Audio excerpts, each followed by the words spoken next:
이어 금년에도 비대면으로 부활주일 예배를 드리게 되었습니다. 비록 우리의 몸은 각각의 처소에 흩어져 있지만 오늘 부활하신 우리 주님을 맞이하며 생명의 기쁨을 함께 누리는 부활주일이 되시길 바랍니다. 창세기를 함께 읽어나가고 있는데요.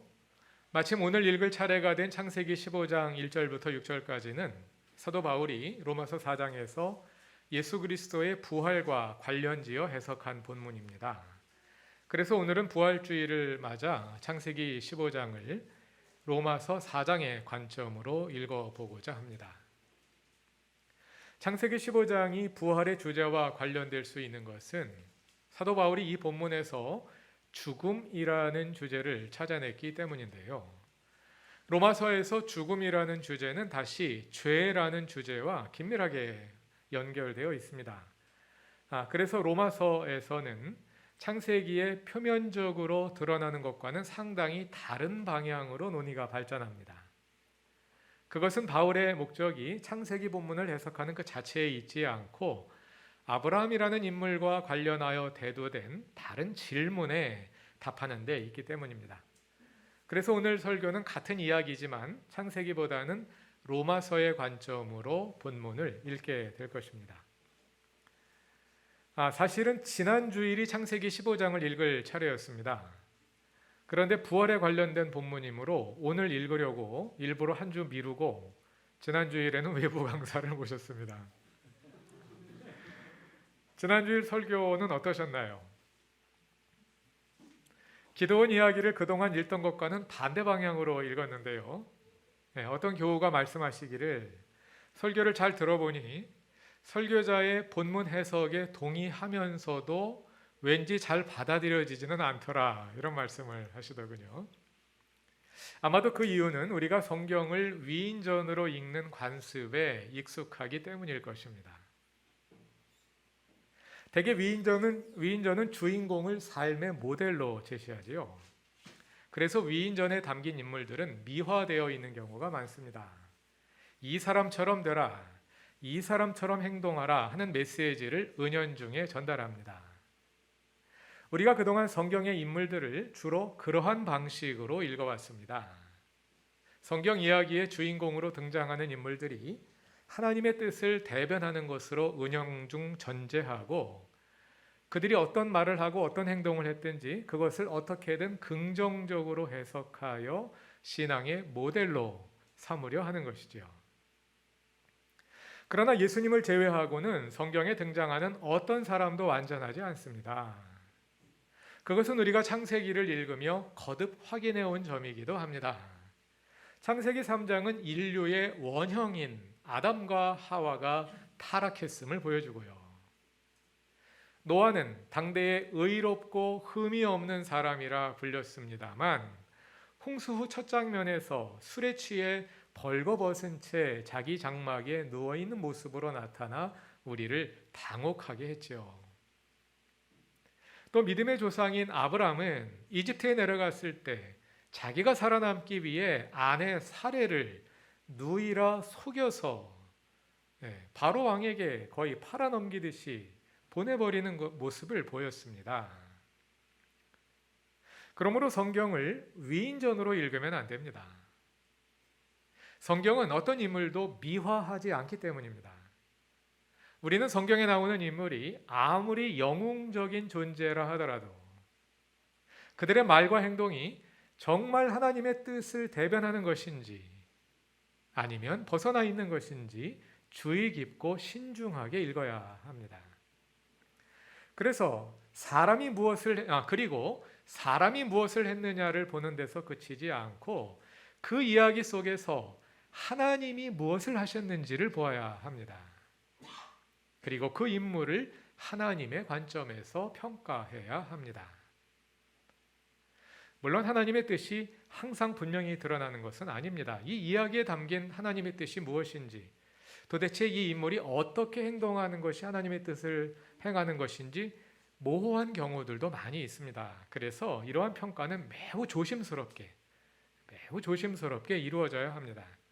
이 이야기에서 등장인물의 행동이 하나님의 뜻을 대변하는 것인지 아니면 혹시 그렇지 않다는 것을 본문이 명시적으로 또는 은연중에 보여주고 있지는 않은지 신중하게 물으면서 읽어야 합니다. 그런 점에서 지난주 설교는 사사 기드온의 이야기에서 우리가 반드시 보아야 함에도 불구하고 그동안 보지 못하고 지나쳤던 점을 잘 찾아서 보여주었다고 생각됩니다. 다음 주일 설교는 그러한 성서 읽기의 또 다른 사례가 될 것입니다. 그동안 아브라함의 이야기를 읽으며 약속의 땅이라는 주제가 반복하여 나타나는 것을 확인했습니다. 12, 13, 14장이 이 주제를 다루었고요. 오늘 본문 바로 다음에 읽게 될 15장 7절 이하에서 약속의 땅이라는 주제가 다시 나오면서 일단락됩니다. 처음 약속의 땅에 관해 설교하면서 아브라함의 이야기를 여호수아의 가나안 정복의 관점으로 읽으면 안 된다 하고 말씀드렸습니다.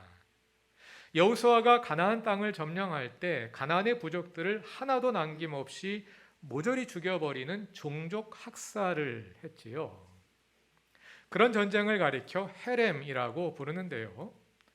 하나님께서 아브라함에게 가나안 땅을 약속하실 때 그런 종족 학살을 뜻하신 것으로 읽으면 안 된다는 것입니다. 그러면 여호수아가 실제로 그렇게 했는데 나중에 가서 그 이야기는 어떻게 읽을 것이냐 하는 질문이 생기지 않습니까? 한국구약학회에서 발간하는 구약 논단에 바로 며칠 전에 이와 관련한 중요한 논문 하나가 발표되었습니다. 여호수아의 헤렘 전쟁을 기존과는 다른 관점으로 재조명하는 논문인데요. 창세기 설교와 직접 관련되어 있어서 함께 읽어보면 아주 좋을 만한 참신한 글입니다. 다음 주일에는 그 논문을 쓰신 분을 초빙해서 설교를 들어보려고 합니다. 작년에 박사학위를 받고 돌아온 신진 학자입니다. 학술지에 발표된 논문입니다만 학자들의 전문적인 논의를 다루기보다 성경 본문 해설에 주력했기 때문에 신학을 공부하지 않은 평신도들도 잘 읽으시면 이해할 수 있는 글입니다. 아마 저자로부터 직접 설교로 들으시면 더 쉽게 이해하실 수 있을 것입니다. 잘 들어두시면 앞으로 계속해서 창세기를 읽어나가는데 좋은 도움이 될 것으로 생각합니다. 오늘의 본문인 창세기 본문인 15장부터는 약속의 땅이라는 주제에 이어 약속의 자손이라는 주제가 본격적으로 등장하기 시작합니다. 12, 13, 14장에는 약속의 땅이라는 주제가 두드러졌고요. 그 주제가 15장 7절 이하에서 다시 한번 등장하면서 일단락됩니다. 그리고 15장 1절부터는 약속의 자손이라는 주제가 본격적으로 등장하기 시작을 하면서 16, 17, 18, 19장에 계속해서 이어집니다. 16장부터는 이삭과 이스마엘에 관한 이야기가 길게 이어지게 됩니다. 그 이야기를 시작하며 오늘의 본문에는 아브라함의 자손에 관한 하나님과 아브라함의 대화가 나옵니다. 창세기 12장 2절에서 하나님은 아브라함에게 그의 자손을 큰 민족으로 만들어 주시겠다고 약속하셨습니다. 그 약속은 13장 16절에서 다시 확인되었습니다. 그러나 그의 자손이 큰 민족이 되려면 일단 자손이 있어야 할 텐데요. 아브라함에게는 자식이 없었습니다. 왜냐하면 창세기 11장 30절에서 이미 밝힌 것처럼 그의 아내 사레가 불임이었기 때문입니다. 그래서 아브라함은 15장 2절에서 하나님께 말합니다. 하나님, 저는 자식이 없습니다. 주님께서 자식을 주지 않으셨으니 아무래도 제 재산은 저의 종 엘리에셀에게 상속해야 할 것 같습니다. 그러자 하나님께서 4절과 5절에서 다시 말씀하십니다. 창세기 15장 4절과 5절을 다 같이 읽어봅시다. 주님께서 그에게 말씀하셨다. 그 아이는 너의 상속자가 아니다. 너의 몸에서 태어날 아들이 너의 상속자가 될 것이다. 주님께서 아브라함을 데리고 바깥으로 나가서 말씀하셨다. 하늘을 쳐다보아라. 내가 셀 수 있다면 저 별들을 세어보아라. 그리고 주님께서 아브라함에게 말씀하셨다. 너의 자손이 저 별처럼 많아질 것이다. 하나님은 아브라함이 낳은 아들이 그의 상속자가 되어 그의 민족, 그의 자손으로 큰 민족을 만들어 주실 것을 확인해 주십니다. 이번에는 로마서 4장으로 가봅시다. 오늘 본문을 17절부터로 잡았는데요. 정확히 나누면 4장 18절부터 세 문단이 시작됩니다. 그런데 18절 이하에 나오는 주제가 17절에 미리 제시되기 때문에 오늘 성경 봉독은 17절부터 했습니다. 지금은 18절부터 읽어보겠습니다. 18절을 다 같이 읽어봅시다. 아브라함은 희망이 사라져도 바라면서 믿었으므로 너의 자손이 이와 같이 많아질 것이다 하신 말씀대로 많은 민족의 조상이 되었습니다. 아브라함은 희망이 사라진 때에도 바라면서 믿었습니다. 그리하여 많은 민족의 조상이 되었습니다. 이렇게 말한 후에 바울은 오늘의 구약 본문인 창세기 15장에 나오는 아브라함의 이야기를 18절에서 말한 그 믿음을 잘 보여주는 사례로 제시합니다. 그래서 여기에 오늘의 창세기 본문인 15장의 이야기가 등장합니다. 자, 계속해서 로마서를 읽어봅시다. 4장 19절과 21절, 19절, 20절, 21절을 읽어보겠습니다. 그는 나이 100세가 되어서 자기 몸이 이미 죽은 것이나 다름없고 또한 사라의 태도 죽은 것이나 다름없는 줄 알면서도 그는 믿음이 약해지지 않았습니다. 그는 하나님의 약속을 믿고 의심하지 않았습니다. 오히려 그는 믿음이 굳세어져서 하나님께 영광을 돌렸습니다. 그는 하나님께서 스스로 약속하신 바를 능히 이루실 것이라고 확신하였습니다. 이 구절은 헬라어의 복합 문장으로 되어 있어서 그 뉘앙스를 정확히 살려서 번역하기가 어렵습니다. 주절과 분사 구문이 얽혀 있는데요. 그런 경우에 글쓴이가 말하려는 핵심적인 의미는 주절에 들어있지요. 그리고 분사 구문은 그것을 보완하는 역할만 합니다. 그래서 지금 읽으신 19, 20, 21절에서 헬라어 원문에서 주절만 뽑아서 연결해 보면 다음과 같습니다. 알았다, 의심하지 않았다, 믿음이 굳세어졌다. 이것이 핵심입니다. 알았다, 의심하지 않았다, 믿음이 굳세어졌다. 먼저 19절의 주 동사는 알았다입니다. 우리말 번역으로는 믿음이 약해지지 않았다 이렇게 되어 있습니다만 그건 우리말로 번역하려다 보면 그렇게 할 수밖에 없습니다. 그런데 헬라어 원문에서 주동사는 알았다, 이게 핵심입니다. 알았다. 뭘 알았다? 여기서 알았다로 번역된 동사 카타노에 오는 주의 깊게 관찰하다, 묵상하다, 직시하다 이런 뜻을 가지고 있습니다. 여기서는 직시하다가 가장 가까울 것 같습니다. 뭘 직시했다는 걸까요? 나이가 100세나 되어 자기 몸이 이미 죽은 것이나 다름없고 또한 사라의 태도 죽은 것이나 다름없다는 것을 직시했습니다. 우리말에는 죽은 것이나 다름없다 이렇게 번역했습니다만 헬라어 원문은 그냥 죽었다입니다.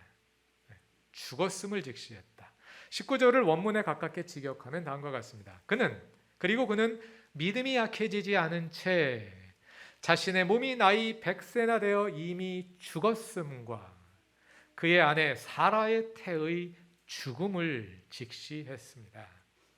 아브라함이 죽었다는 말은 그가 더는 자손을 볼 수 있는 능력이 없다는 뜻입니다. 그 견지에서 죽었다는 뜻이지요. 자식을 낳을 수 있는 생산 능력의 견지에서 보자면 아브라함은 이미 100세나 되었기 때문에 죽은 상태라는 것이지요. 사라 역시 아브라함보다 10살 아래였으므로 나이가 많았고 또 불임이므로 그의 태는 죽어있는 상태였습니다. 그 죽음을 직시했다는 것입니다. 자신의 죽음을 직시했으나 하나님의 약속을 의심하지 않고 믿음이 오히려 굳세어졌다는 것입니다. 그의 죽음을 직시했다. 그러나 의심하지 않고 믿음이 굳세어졌다. 그 믿음을 17절 후반부는 다음과 같이 요약합니다.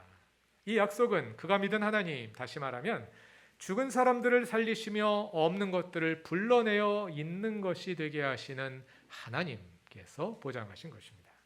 아브라함의 믿음은 죽은 사람들을 살리시며 없는 것들을 불러내어 있는 것이 되게 하시는 하나님, 그 하나님을 믿는 믿음이었습니다. 4장 뒤에서 사도 바울은 아브라함의 이 믿음을 우리 그리스도인들의 믿음과 연결합니다. 23, 24, 25절을 다 같이 읽어봅시다. 그가 의롭다는 인정을 받았다 하는 말은 아브라함만을 위하여 기록된 것이 아니라 하나님께서 의롭다고 여겨주실 우리, 곧 우리 주 예수를 죽은 사람들 가운데서 살리신 분을 믿는 우리까지도 위한 것입니다. 예수는 우리의 범죄 때문에 죽임을 당하셨고 우리를 의롭게 하시려고 살아나셨습니다. 우리가 믿는 하나님은 우리 주 예수를 죽은 자들 가운데서 살리신 분입니다. 이렇게 로마서 4장에서 사도 바울은 아브라함의 믿음과 우리의 믿음을 연결하는데요. 아브라함의 믿음은 죽어있는 자신을 살려내시는 하나님을 향한 믿음이고, 우리의 믿음은 주 예수를 죽은 사람들 가운데서 살려내신 하나님을 향한 믿음입니다. 그런데 하나님은 예수를 살리신 데서 그치시지 않고 예수를 믿는 우리도 죽은 사람들 가운데서 살려내십니다. 그래서 우리의 부활신앙에는 이 두 요소가 함께 들어있습니다. 부활신앙이란 우리 주 예수를 죽은 자들 가운데서 살려내신 하나님을 향한 믿음입니다. 그리고 동시에 부활신앙이란 우리 자신을 죽은 자들 가운데서 살려내실 하나님을 향한 믿음입니다. 그 믿음의 첫 단계는 우리의 죽음을 직시하는 것입니다. 로마서에서 죽음은 우리의 육체적 죽음을 포함하지만 거기에서 그치지 않습니다. 그리고 죽음은 죄와 직결되어 있습니다. 로마서 5장 12절을 다 같이 읽어봅시다. 4장 지나고 5장 1절부터 11절까지는 이후의 논의를 요약하는 서론격인 본문이고요. 12절부터 바로 이어지는 4장에서 바로 이어진다고 볼 수 있는데요. 로마서 5장 12절을 다 같이 읽어보겠습니다. 그러므로 한 사람으로 말미암아 죄가 세상에 들어왔고 또 그 죄로 말미암아 죽음이 들어온 것과 같이 모든 사람이 죄를 지었기 때문에 죽음이 모든 사람에게 이르게 되었습니다. 이렇게 죽음이라는 주제에서 죄라는 주제로 바로 연결되는 것을 볼 수 있죠. 여러분이 잘 알고 계시는 것처럼 로마서에서 말하는 죄란 우리가 짓는 죄일 뿐 아니라 우리를 지배하는 하나의 거대한 세력으로서의 죄, 곧 사탄을 가리키는 다른 이름입니다. 사탄의 다른 이름으로서 우리를 지배하는 죄는 우리로 하여금 죄를 짓게 만들고 그 죄를 통해 우리를 지배합니다. 먼저 죄는 사람으로 하여금 죄를 지어서 다른 사람에게 그리고 창조 세계에 피해를 입히게 합니다. 타자에게 폭력을 행하고 지배하고 빼앗고 속이고 이용함으로써 타자에게 피해를 입히게 합니다. 또 나의 언행으로 인해 다른 사람의 마음에 증오를 일으키고 시기와 분노를 일으키고 슬픔과 좌절과 절망을 안깁니다. 그러한 죄를 통해 다른 사람들은 몸과 마음의 상처를 입고 가진 것을 빼앗기고 자유를 잃고 공동체로부터 소외당하고 또 자존감에 깊은 손상을 입습니다. 심하면 죽음에 이르기까지 합니다. 그뿐 아니라 죄는 죄를 지은 사람을 지배합니다. 죄가 좋아서 스스로 죄의 지배에 굴복하는 사람은 많지 않을 것입니다. 죄는 사람의 악한 부분과 약한 부분을 파고들어서 우리를 속이고 죄를 짓게 만듭니다. 악한 점과 약한 점은 누구에게나 있기 마련이지요. 죄는 그것을 이용합니다. 일단 우리가 죄를 지은 후에는 죄가 다시 두 가지 방식으로 사람을 지배합니다. 하나는 자신의 죄를 인정하지 않게 하는 것입니다.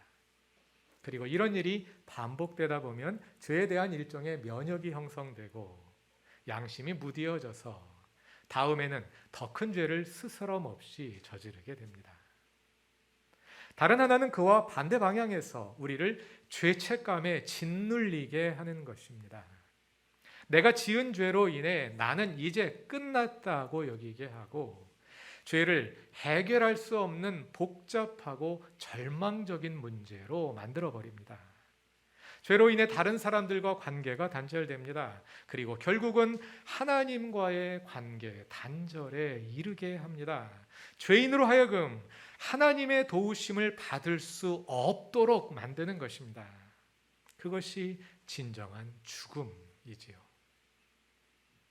죄는 이런 방식으로 우리를 지배하여 죽음에 이르게 합니다.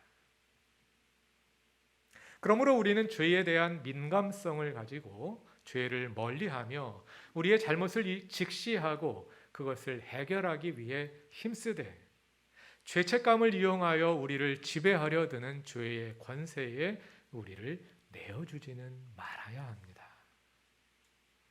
돌아보면 우리는 죄에 대해 취약한 존재들입니다. 우리는 누구나 죄를 지을 수 있는 가능성에 열려 있습니다. 그 반면에 우리는 죄를 해결하는 능력에서는 매우 미숙합니다. 죄가 그것을 이용하여 우리를 지배하려 듭니다. 우리로 하여금 죄를 짓게 하고 그 죄를 해결하지 못하도록 방해하는 것입니다.